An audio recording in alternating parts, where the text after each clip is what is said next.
you might just be playing the best carry role in Overwatch the wrong way, and here's why.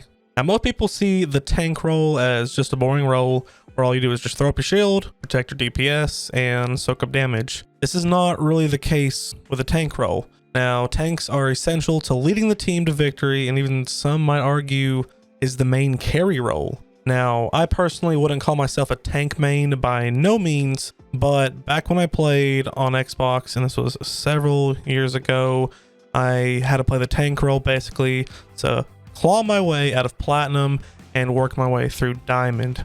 Never made it to Masters, but hopefully in these upcoming videos, we're gonna start a series on the road to Masters. But anyway, just keep in mind, I'm not a pro Overwatch player, obviously. This is just more or less a guide on the basics, so let's get into it. All right, now the first mistake most lower players or new players that are tank tend to make is they just throw their shield up and they just absorb damage and feeding the enemy ultimates, basically. The main point you hear a lot of pros make when they're talking about the tank role is creating space. Now, I'm going to repeat that again. Create space. Make space, however you want to say it. You are making space. Now, what does that mean? Creating space is when you use your high health pool and protective abilities to push forward, and you are literally making spatial, like literally space, like spatial distance between the opponent and the rest of your team. Now, to kind of help put this in perspective, imagine a DPS or support walking through a choke point first and not you. Most likely, they are going to get absolutely melted, and it's just not going to be pretty. They're going to get absolutely melted. So this is why you as the tank's job is to make space. Now, be sparing with your shields and protective goodness abilities, and use them only when needed. And don't be afraid to face tank a little bit. Don't be afraid to use actual cover around you. You know, don't act like, oh, because I'm a tank, I can just walk out there. That's not really point. Still act like you're a DPS. You don't want to take damage all the time, but use your shield to basically guide your team around chokes and stuff like that, and to just briefly take damage. Also, be the one to enable fights and be aggressive. You have a high health pool for a reason. So get in there, push the enemy back, creating space we talked about, and use your protective abilities when necessary. So again, think of your shield as maybe a time to let your supports heal you up, help the team move from cover to cover, use it as like an extra piece of movable cover, and also maybe protect your teammates behind you when an enemy ultimate is engaged. Now, real quick, if you are liking this content and this is a very informal video, you know, please hit the like button. It helps the channel a ton. It gets my video out there for more people to see, and just overall helps me grow the Overwatch community on my channel. So much appreciated. Now, another point I like to go over is, what if your team really doesn't engage with you or follow up on your tanking? Well, you know, that's going to happen a lot, actually. And in those cases, I would play more passive and just try for big plays. You know, build up that ultimate. And now that doesn't mean just full send it into the team with Rhine charge.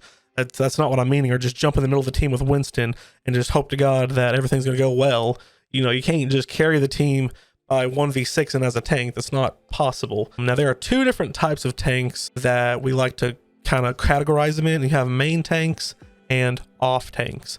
Now, main tanks consist of Reinhardt, Winston, Wrecking Ball, and Orisa. Now, off tanks are considered Hog, Sigma, Diva, and Zarya. So that kind of helps you kind of get the idea of what's what. Now, most successful team comps, you know, consist of usually one main tank and one off tank. Now, unless you want to get a little spicy with it and use double shield like some people do, that's fine too. That's just the usual. Now, do note in Overwatch 2, you know, you're only going to have one tank per composition, so keep that in mind if you're watching this in the future and Overwatch 2 is out, because there's only going to be one tank, not two, most likely, unless they updated that some more. But anyway, another kind of sub-tank category is dive.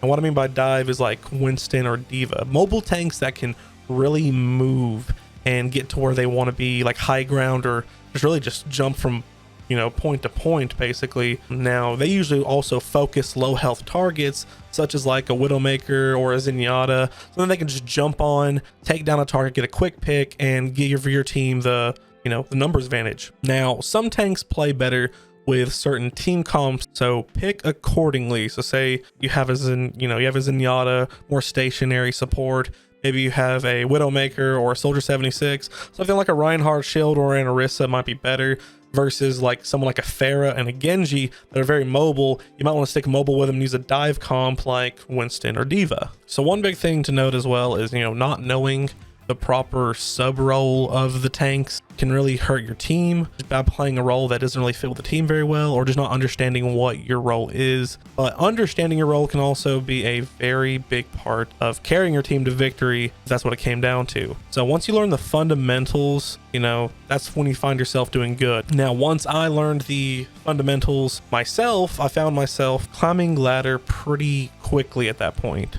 Now, I would say one of the biggest and probably the biggest and most important thing of being a tank is comms. Communication is key. So imagine you're a Winston and you just don't tell your team what you're going to do, and you see a Widowmaker out there and you just dolphin dive to that Widow, and your Diva, her jets are on cooldown, your Genji, he just has no idea what you just did. So you just dive out there, they have no idea what you're doing, and you just get melted. Well, that's kind of on you. Gotta let your team know what's going on. It's almost like you're the shot caller. You're letting them know when to engage, or let them know when it's safe to engage, or when you're about to make space so they can get in position to win. So now for a quick recap to wrap this all up, I'd say it's all about positioning. The tank role is all about positioning, and in order to achieve good positioning, you need again to make space. That's the main thing. Remember that creating space for your team is basically the most important role for a tank. Now, play the sub roles of the tanks right. Make sure to always communicate with your team, and that should hopefully help you guys climb the ladder and help you understand the fundamentals of being a tank. So please let me know if you found this video informative, but not only informative, but let me know if this was a little bit easy to understand. I hope I wasn't going too fast, and I hope you guys kept up pretty well. If you have any questions though, please let me know in the comments, and just let me know if you have any questions in general in the comments or any video ideas, and I'll be happy to look over them. I respond to just about every comment on there. So again, make sure to like the video, and if you enjoyed this content and made it this far, go ahead, hit that subscribe button. It's totally free, and if you don't like it, I'll give you your money back, I promise. Anyway guys, catch you in the next one.